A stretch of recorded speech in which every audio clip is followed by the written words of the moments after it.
What's up guys, welcome to GoGo Motoring YouTube channel. In today's video I'm going to talk to you about all the things that you can expect to break on your BMW Z4 E85. I'm going to share with you all the things that were wrong with my car when I first purchased it several years ago when it had about 85,000 miles. Here's a picture of the car. You've seen it obviously on my channel, but cosmetically, and I've already done a video on the cosmetic run through of this vehicle.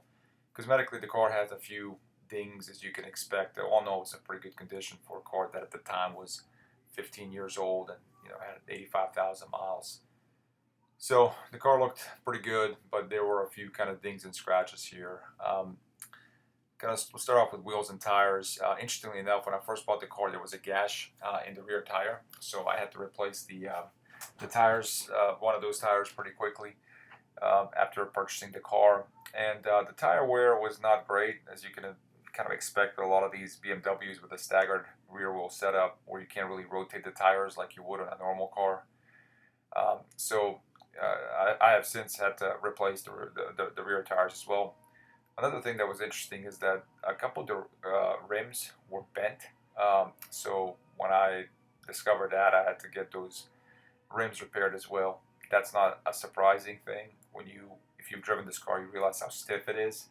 And obviously, if you hit a pothole or any sort of imperfection on the road, that can result in the rims getting bent, which is what happened, obviously, with the previous owner. So let's talk about the suspension here. So the suspension was pretty worn out when I bought the car.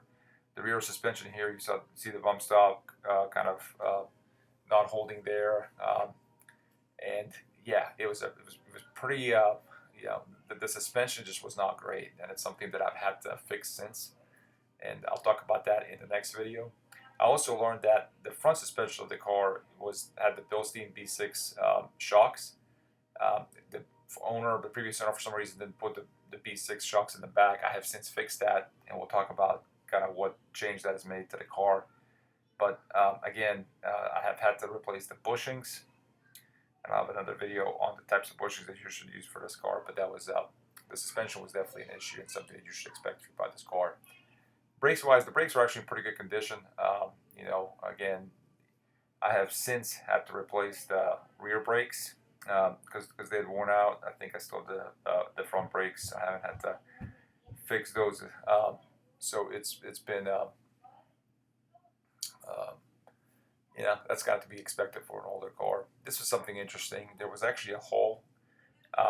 There was a hole in the exhaust. I don't know what caused that or what created that, but I haven't fixed that yet. I still kind of like the noise that the car makes, but that was another sort of interesting tidbit. So let's kind of talk about the real issues that you should expect to see with these cars once you've had them for a while.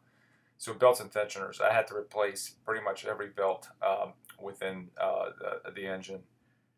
All of them were pretty worn, and as a result, whenever not all the time, but sometimes when I would turn the car on, you would hear a squeaking sound, which is what you typically hear when the belts need to be replaced.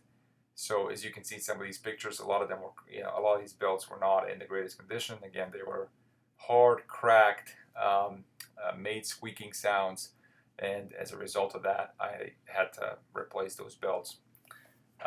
Again, older BMW is synonymous with oil leaks in the engine. This one's no exception. So the oil pan gasket in this car had to be replaced. And as you can see through some of the pictures in this video, there were oil leaks in different parts of the engine, different parts of the car. Initially, it wasn't that bad, but kind of towards the end, before I decided to go ahead and replace the oil pan gasket, I would see traces of oil on my garage floor. Again, if you've owned older BMWs, that's not going to be surprising, but that's certainly something that you should expect to have issues with down the road, especially if you buy this car 20 years later, in 2023.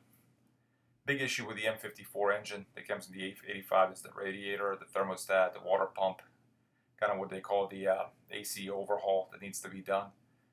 They found that there wasn't a lot of coolant there, and there was coolant sort of leaking through the engine. Additionally, the water pump was also leaking as well. So That was a pretty big fix and something that can be very detrimental to um, the engine if you don't take care of that.